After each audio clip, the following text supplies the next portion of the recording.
8 ہجری کو مکہ مکرمہ کے اندر نبی علیہ الصلوۃ والسلام فاتحانہ انداز میں جلوہ گر ہوئے، اور پھر 9 ہجری کو نبی علیہ الصلوۃ والسلام نے افضل الخلق بعد الرسل حضرت سیدنا صدیق اکبر رضی اللہ تعالیٰ عنہ کو امیر الحاج بنا کر بھیجا، یعنی باقی صحابہ کو فرمایا کہ اس حج کے دوران تمہارے امیر جو ہیں وہ صدیق اکبر ہوں گے اور آپ حج کرنے کے لیے جائیں۔ حضرت جابر بن عبداللہ رضی اللہ تعالی عنہما فرماتے ہیں کہ ان اللہ عباس ابا بکر علی الحج، نبی علیہ السلام نے صدیق اکبر کو حج کا امیر بنا کر بھیجا، فاقبلنا معاہو، اور ہم بھی صدیق اکبر کے ساتھ آئے، حتیٰ اذا کنا بالعرج،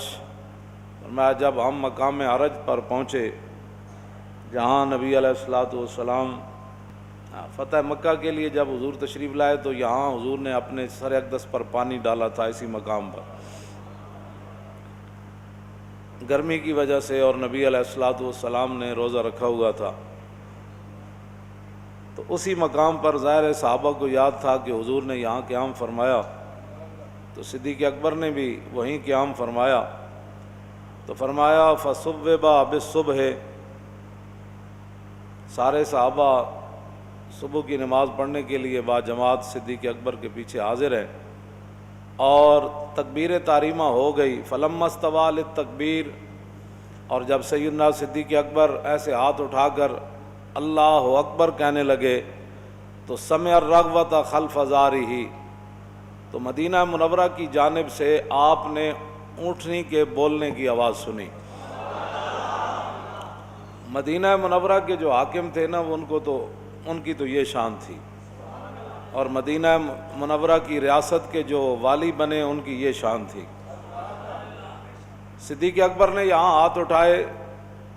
فلما استوى للتکبیر سمع الرغوۃ خلف ظہرہ، جدھر سے آ رہے تھے یعنی مدینہ منورہ سے اور مکہ مکرمہ کی طرف جا رہے تھے تو مدینہ منورہ کی جانب سے آپ نے اونٹنی کے بولنے کی آواز سنی، فوقف للتکبیر، صدیق اکبر نے ہاتھ نیچے کر لیے، فرمایا حاذی رغوۃ ناقۃ رسول اللہ صلی اللہ تعالی علیہ وسلم الجدع، فرمایا حاذی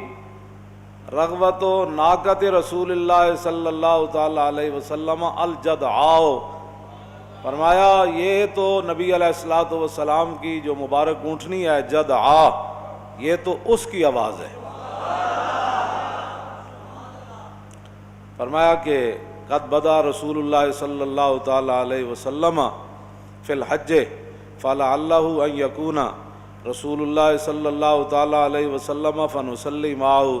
فرمایا شاید نبی علیہ الصلوۃ والسلام کی مبارک رائے بدل گئی،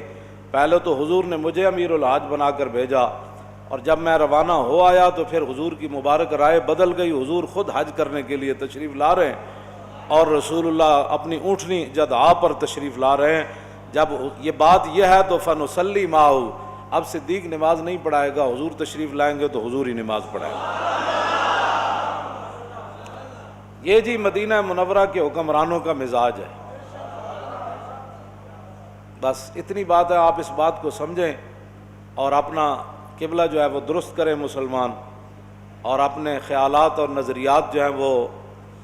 یہ زائران حریم مغرب ہزار بنے راہبر ہمارے، ہمیں بھلا ان سے واسطہ کیا ہے جو تجھ سے نہ آشنا رہے۔ جو قرآن کے مزاج کو نہ سمجھ سکے، حضور کے دین کو نہ سمجھ سکے، رسول اللہ کے غلاموں کے مزاج نہ سمجھ سکے، اسلام کا خود مزاج نہ سمجھ سکے، اور پھر باتیں بڑی بڑی کہ مدینے کی ریاست کے جو والی تھے، پہلے والی صدیق اکبر ہی والی بنے، امیر بنے،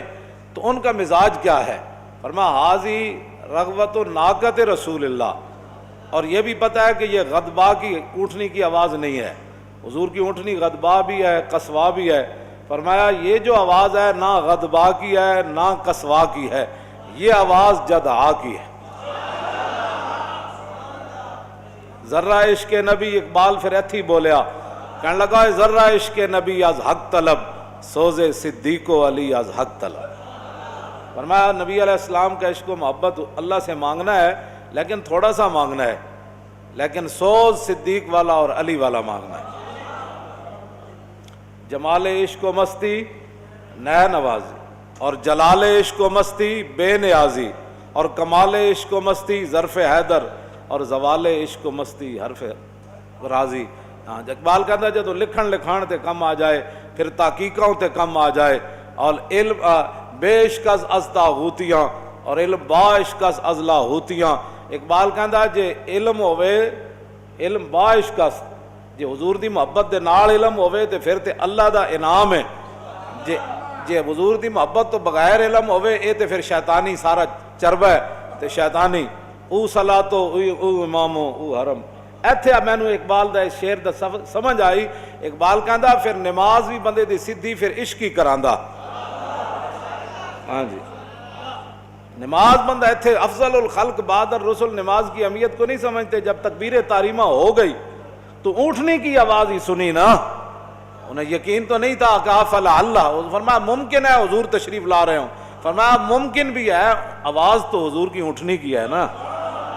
شوق تیرا اگر نہ ہو میری نماز کا امام، میرا قیام بھی حجاب میرا سجود بھی حجاب۔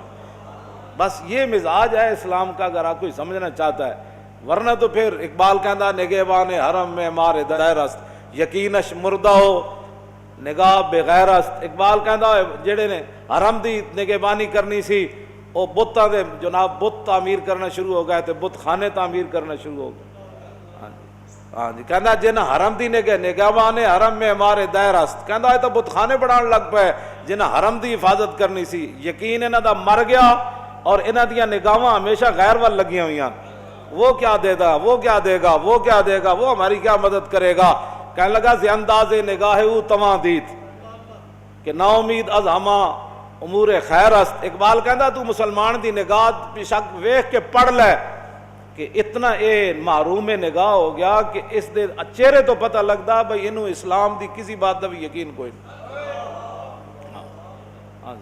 نا امید از ہما امور خیر است، کہندا اے بالکل اسلام دی ہر خیر کو محروم ہو گیا اور نا امید ہو گیا کہ نہیں جی ہن جب تک اسی یہود و نصارہ دی ایجنٹی نہیں نہ کریں گے تے انہاں دی غلامی نہیں نہ کریں گے تے پھر سانو کچھ نہیں لبنا۔ اقبال کہندا ہن میں ایتھے کی کراں گا، دار غلامی عشق و مذہب راہ فراق آنگبینے زندگانی بد مزاج۔ اقبال کہندا جس ویلے قوماں غلام ہو جان تے انہاں دا دین تے پھر عشق جدا جدا ہو جاندا، پھر نمازاں پڑھن واسطے تے بھج بھج کے آندے، لیکن جدوں اونٹنی دی آواز پچھو آئے پھر نہیں سن دے۔ وہ تے صدیق اکبر ہی سن سکتے۔ اللہ دا نماز پڑھن لگے نماز فجر تے ایتھے ہاتھ چکے ہوئے ہاتھ تھلے کر دیتے، فرمایا یہ تو حضور کی اونٹنی کی آواز ہے۔ تو کسی صحابی نے بھی نہیں کیا اٹھنے کی آواز ہے تو نماز کا ٹائم ہو گیا، آپ نماز قضا کرنا چاہتے اے نماز اے تھے۔ اقبال بولیا کہنا شوق تیرا اگر، ایک صحابی نے بھی گل نہیں کی تھی، انہوں نے کہا جناب نماز تے پڑھاؤ نا، حضور آ جان گے ٹھیک ہے، تو پتہ نہیں نماز جا رہی، نماز چھوڑنے کا کتنا بڑا جرم ہے۔ آپ نے ہاتھ تھلے کر دیتے، فرمایا بس اب حضور ہی آئیں گے تو ان کے ساتھ نماز ہوگی۔ فیضا علی علیہا، جدوں اونٹنی مبارک قریب آئی صحابہ ہاتھ بن کے تے کھڑے ہونے، حضور دی اونٹنی آ رہی ہے، حضور تشریف لے آ رہے ہیں۔ این جدو آئے تے دیکھا ہے تے مولا علی اونٹنی اتے سوار۔ فقال ابو بکر امیر ام رسول، صدیق اکبر فرمان لگے جناب میں نو حضور نے امارت تو ہٹا دیتا ہے، تو آنو امیر الحاج بنا دیتا ہے، یا تسی پیغام کوئی لے کے آئے ہو؟ مولا علی فرمان لگے لا بل رسول ارسلنی رسول اللہ صلی اللہ تعالی علیہ وسلم ببرات اقرؤها فی موقف الحج، فرمایا نہیں نہیں امیر آپ ہی ہے، مجھے رسول اللہ نے سورہ برات دے کر بھیجی ہے، میں نے عرفہ کے اندر اس کی تلاوت کر کے سنانی ہے۔ برات من اللہ ورسولہ الی الذین عاہدتم من المشرکین فسیحوا فی الارض باربعۃ اشہر واعلموا انکم غیر معجز اللہ وان اللہ مخزی الکافرین، اعلان واذان من اللہ ورسولہ الی الناس یوم الحج الاکبر ان اللہ بریء من المشرکین ورسولہ فان تبتم فهو خیر لکم وان تولیتم فاعلموا انکم غیر معجز اللہ وبشر الذین کفروا بعذاب علیم۔ مولا علی فرمایا میں اتھے اعلان کر دے گا، بس اللہ رسول اج تو بعد مشرک نال گل مک گئی، مشرک سیدھے تیر ہو جان، ورنہ الا الذین عاہدتم من المشرکین ثم لم ينقصوکم شیئا ولم یظاہروا علیکم احدا فاتموا الیہم عہدہم الی مدتہم ان اللہ یحب المتقین فاذا انسلخ الاشہر الحرم فاقتلوا المشرکین حیث وجدتموہم وخذوہم واحصروہم واقعدوا لہم کل مرصد فان تابوا واقاموا الصلاۃ وآتوا الزکاۃ فخلوا سبیلہم ان اللہ غفور رحیم وان احد من المشرکین استجارک فاجرہ حتی یسمع کلام اللہ ثم ابلغ مأمنہ ذالک بانہم قوم اللہ۔ ٹھیک ہے میں پڑھنا آیا، بس میں اتنی مزاج بندے دا ہوئے ٹھیک حکمران دا تو پھر حضور دی اونٹنی دی آواز بھی پہچان دا بندہ۔ کاروانے شوق بے ذوق رحیل بے یقینو بے سبیلو بے دلیل۔ اقبال کہندا جس ویلے عشق و مستی دے قافلے اندر حضور دی محبت دا ذوق ہی مک جائے، کاروانے شوق بے ذوق رحیل بے یقینو بے سبیلو بے دلیل، اس قوم دے اندر یقین بھی کوئی نہیں ہوندا، بے یقینو بے سبیلو، نہ اس قوم دے اندر کوئی راستہ ہوندا اسی کس راستے اتے چلنا ہے، راستہ بھی گما بیندی وہ قوم، یقین بھی تے بے دلیل، اس کول کوئی دلیل تے حجت بھی کوئی نہیں رہ جاندی۔ بس اتنی بات، اپنے آپ نو بدلو تے رسول اللہ دی محبت وچ گم ہوو۔